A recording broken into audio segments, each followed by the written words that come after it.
everyone, my name is Irish. In today's video, I'll be showing to you a very easy and affordable back-to-school makeup look.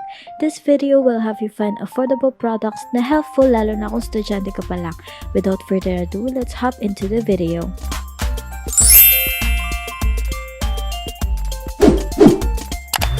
To start, I will use this Lux Organics Rose Water Mist for only 229 pesos.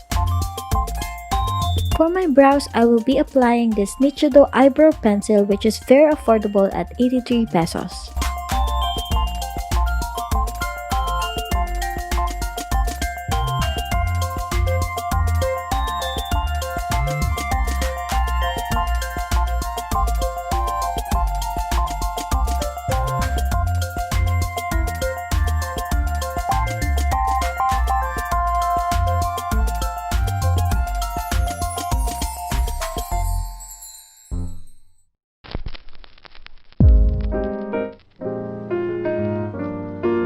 Then I will use this clear gel also from Eyeshadow to set my brows. This is for only 93 pesos.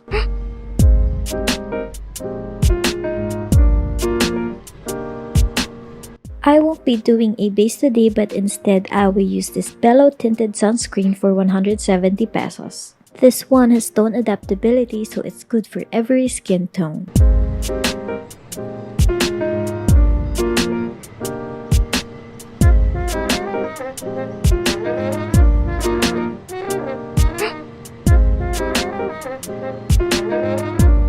Next, I will put some concealer to brighten up my face. What I'm using is this Maybelline Fit Me Concealer in shade Sand for only 249 pesos.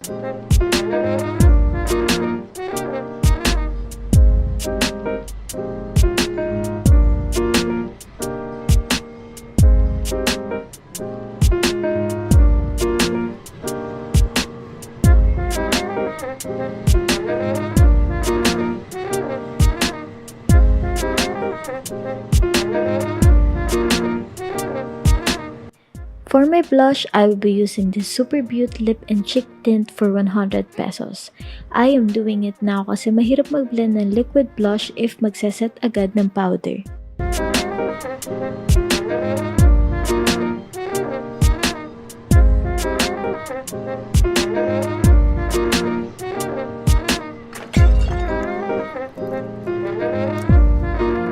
To set my face, I will put some Eyeshadow final powder under my eyes, my nose, my forehead, and under my cheekbones. Etong powder na to is super affordable at 150 pesos only. Then here, binabuff out ko agad yung powder sa areas na hindi ko naman need mag-bake.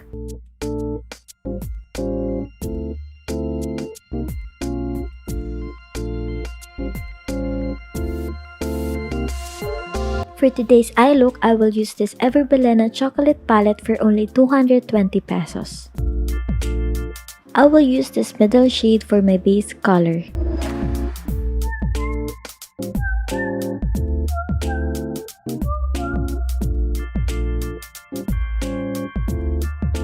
For my crease, I will use this shade to add depth to my eyes.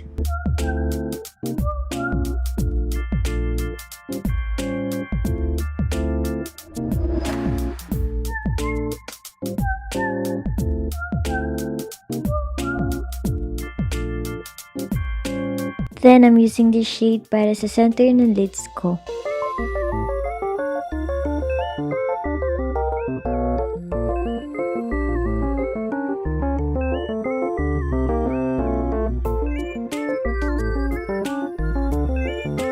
Time to curl my lashes up. To apply some Maybelline Hyper Curl Mascara for only 199 pesos.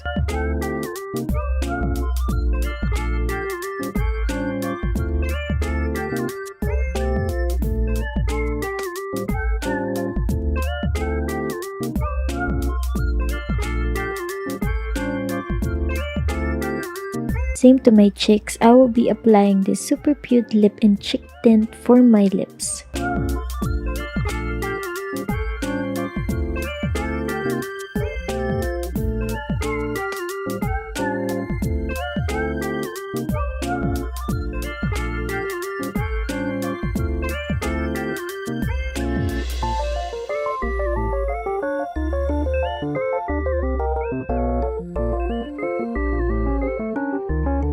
add some highlight to my face, I am using this Ever Belena Glow Out Highlighter in Strobe for only 220 pesos.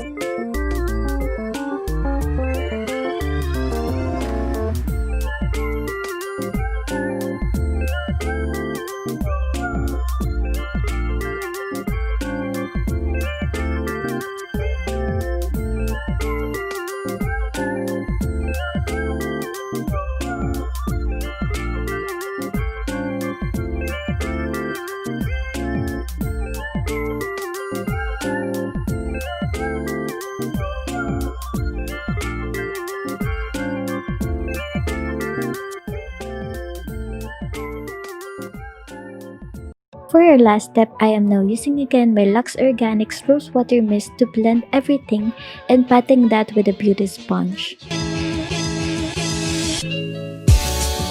So that's it, you guys. Thank you so much for watching. I hope you enjoyed this video. Please slap the subscribe button if you haven't subscribed yet, and I will see you on my next one. Bye!